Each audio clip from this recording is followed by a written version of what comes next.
வாழ்வோம் வழி. இதைதான் திருவள்ளுவர் சொன்னார். பெருமைக்கும் ஏனை சிறுமைக்கும் தத்தம் கர்மமே கட்டளை. நல்லா சிந்திக்கணும்.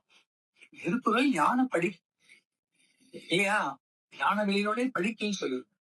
இப்ப இந்த பொருளை எடுத்து பாருங்க. பெருமைக்கும் ஏனை சிறுமைக்கும் தத்தம் கர்மமே கட்டளை. நம்ம கர்மாதான் நம்முடைய சந்தோஷத்துக்கும் துக்கத்துக்கும் காரணம், அடுத்தவங்க கிடையாது. இன்னி என்ன இமேஜ் தான் வச்சிருக்க. இல்ல அவன் உங்களுக்கு சொல்லணும்னு தேவை இருக்கு. ஒரு சொந்தக்காரன் தம்பியே சொன்னா கூட அப்படி அவ பார்த்தல சரி விடுன்னு விட்டுரும். இப்ப இதே தம்பி பொண்டாட்டியை பத்தி, தம்பிக்கு மச்சிரனை பத்தி நீ சொல்லி பாரு. அக்காவும் வேண்டாம் அண்ணாவும் வேண்டாம் வீசிட்டு போயிடுவான். ஆனா அவன் மத்த வைப்பான். ஏன்னா அடுத்தவங்க சந்தோஷமா வாழ்ற யாருக்கு போய் பிடிக்காது. அண்ணன் தங்கச்சி ஆனான்னு சொல்றான். அவனை விட நீ கொஞ்சம் நல்லா இருப்பேன்னா உள்ள வரும். உங்ககிட்ட தான் காசு கேட்பான் உடனே. உறவுனா என்ன சாதாரண நினைச்சிட்டீங்களா? நாங்க கட்டி விரியன் பாம்பு மாதிரி அத அந்த உறவை நீங்க கட்டி இருக்கீங்கன்னா அது பொத்தி உங்களை உதறி போடும். உறவெல்லாம் தள்ளி வச்சுப்பாரு, பக்கத்துல வைக்க கொடாதீங்க. அது எப்படின்னு சொன்னா வெளிச்சுவர், வீட்டை பாதுகாக்கக்கூடிய புறச்சுவர் மாதிரி வேணும். உறவு வேணும். 4 பேர் பார்த்தா அவளுக்கு அண்ணன் தம்பி எல்லாம் இருக்காங்கப்பா அண்ணன் கொஞ்சம் ஒரு அடுக்கும். ஆனா நீங்க சுவர்லயே போய் குடித்தன இருக்க முடியாது. வீட்டு சுவராக புறச்சுவரை வைக்க முடியாது. உங்க வீட்டுக்குள்ள மதில் வேற, உங்க வீட்டுக்கு சுற்றுச்சுவர் வேறங்கிறது வேற. உறவு அப்படித்தான் வச்சுக்கணும். வீட்டுக்குள்ள கொண்டு வரப்ப நான் தான் யானொலியில சொல்லியிருப்பேன். குடும்பங்கள்ல சொல்கிற பொழுது உறவு என்பது வெளியில இருந்து வந்தா அது அன்னைக்கு பகல்ல சாப்பிட்டுட்டு அப்படியே போயிடணும். நைட் தங்க விடக்கூடாது. எந்த உறவாது இருந்தாலும் சொல்லலாம். நட்பாக இருந்தா வீட்டுக்குள்ளேயே கூப்பிடக்கூடாது. அதுதான் திண்ணை கட்டி போட்டிருந்தாங்க. வெளியில வச்சு பேசிட்டு அனுப்பிடல. வீட்டுக்கு முன்னாடி மரம் வச்சிருப்பாங்க. மரத்தடியில சேர போட்டு பேசி அனுப்பிடுவாங்க. ஒரு டீயை கொடுத்து. சும்மா இல்ல அந்த காலத்துல இருந்தது. அப்போ வெட்ட வெளிச்சமா இருக்கும்போது இந்த மாதிரி ரகசியங்கள்லாம் பேச நம்ம பயப்படுவாங்க. அவன் வாய் அடக்கமா பேசுவான். வீட்டுக்குள்ள நல்ல பத்தம். வீட்டுக்குள்ள மேலே கீழே பார்ப்பான். நம்ம வசதி தெரியும், வாழ்நிலை தெரியும். எந்த நட்பானாலும் வீட்டுக்குள்ள அழைச்சிட்டு போகணும். ஏன்னா எந்த நேரமும் அவன் மாறலாம். சாதகமாவும் இருக்கலாம், நமக்கு பாதகமாகவும் இருக்கலாம். உறவை எடுத்துக்கொண்டால் அக்கா தங்கச்சி உடன் பிறந்தது இருந்தாலும் அவன் மாப்பிள்ளைன்னு வந்துட்டு அங்கதான் பாப்பா. அவளுடைய மாமனார் மாமியார் தான் அவளுக்கு பெருசு, நீங்க இல்ல. அதுக்கு முன்னாடி நீங்க தான் பெருசுன்னு சொல்லியிருப்பா. இப்ப வந்தாங்கன்னா அவங்க என்ன பண்ணலாம்னா ஓர் இரவு மட்டும்தான் அவங்களுக்கு அலாட்டு. வெளியூர்ல இருந்து வந்தா, உள்ளூர்ல இருந்துன்னா சாயங்காலமே அனுப்பிடணும். வெளியூர்ல இருந்து வந்தா ஒரு நைட்டு நீங்க அவங்கள உங்க வீட்டுல தங்க வச்சுக்கலாம். மறுநாள் காலையில டிஃபனை கொடுத்து அனுப்பிடும்.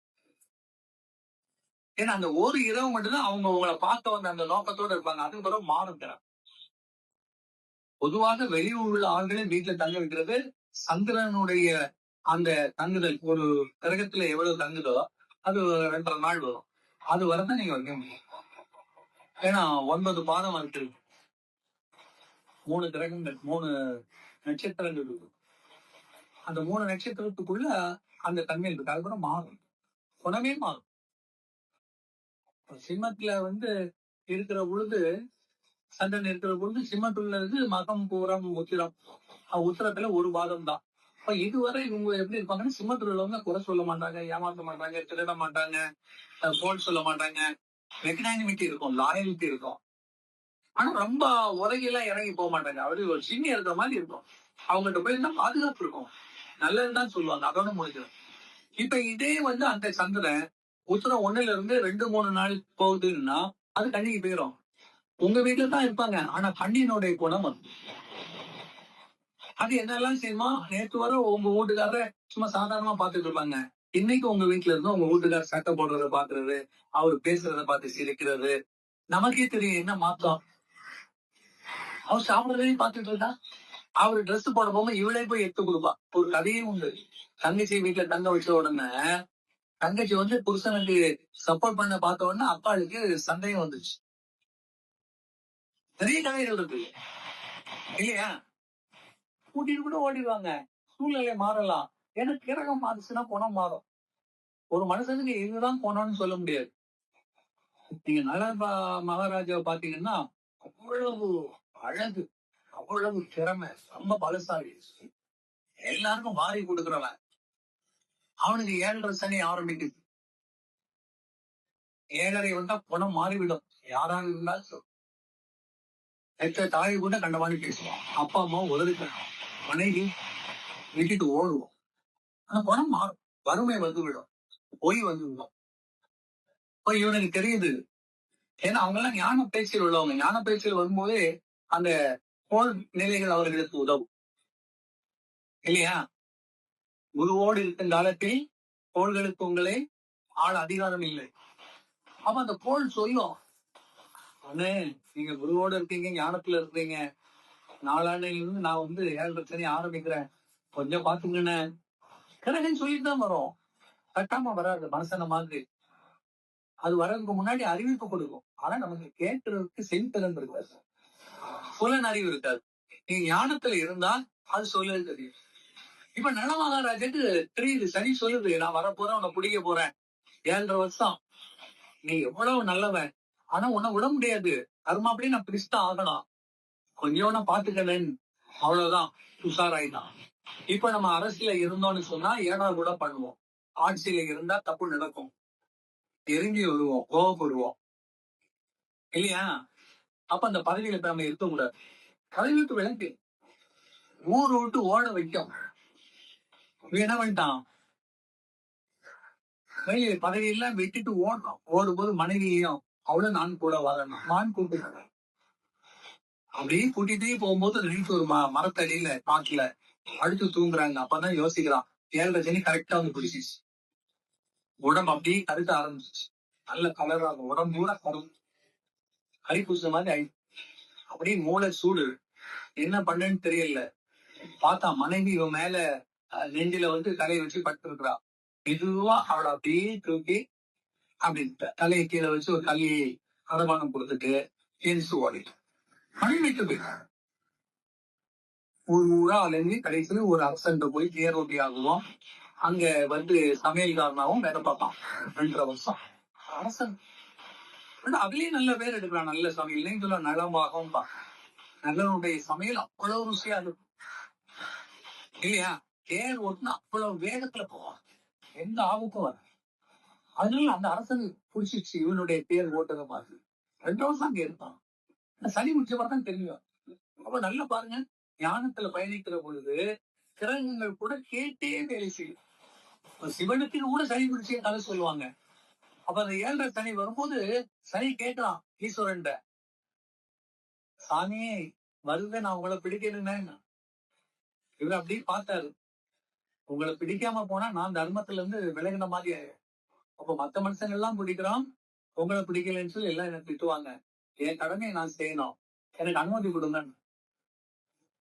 உடனே அவர் சிரிச்சு சொன்னார், சரி சரி உன் வேலையை பார்த்து நான் தடுக்கல, ஆனா 7.5 நிமிஷம் தான் நான் உனக்கு டைம் கொடுப்பேன், அவரோட நீ பேர் சரி ஓ.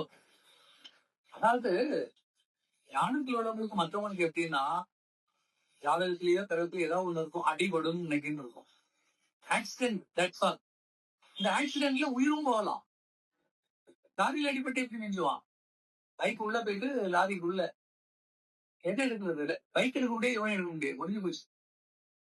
அதே ஆக்சிடென்ட் வீட்டை விட்டு இறங்கும்போது படி தட்டி கீழே விழுந்தான், முட்டடி படலாம், தலையடி படலாம், அதுவும் ஆக்சிடென்ட் தான்.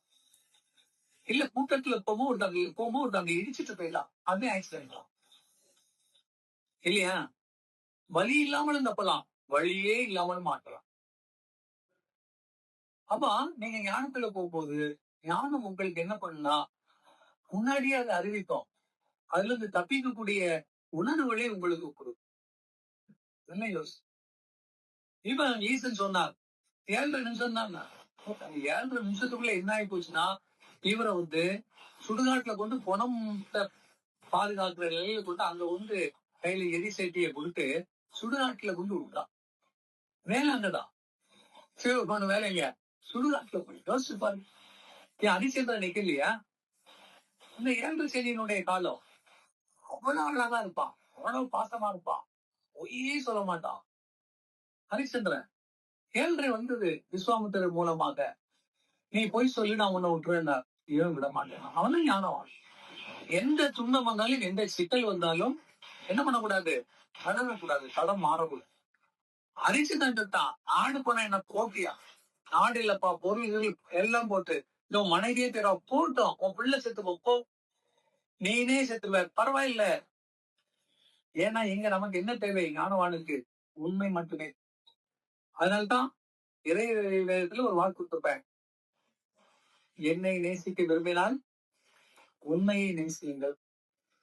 இல்லையா? ரொம்ப கவனம். ஞானத்துல உண்மைதான் முக்கியம். அப்ப அந்த உண்மையை நோக்கிய பயணம் தான் ஞான பயணம்.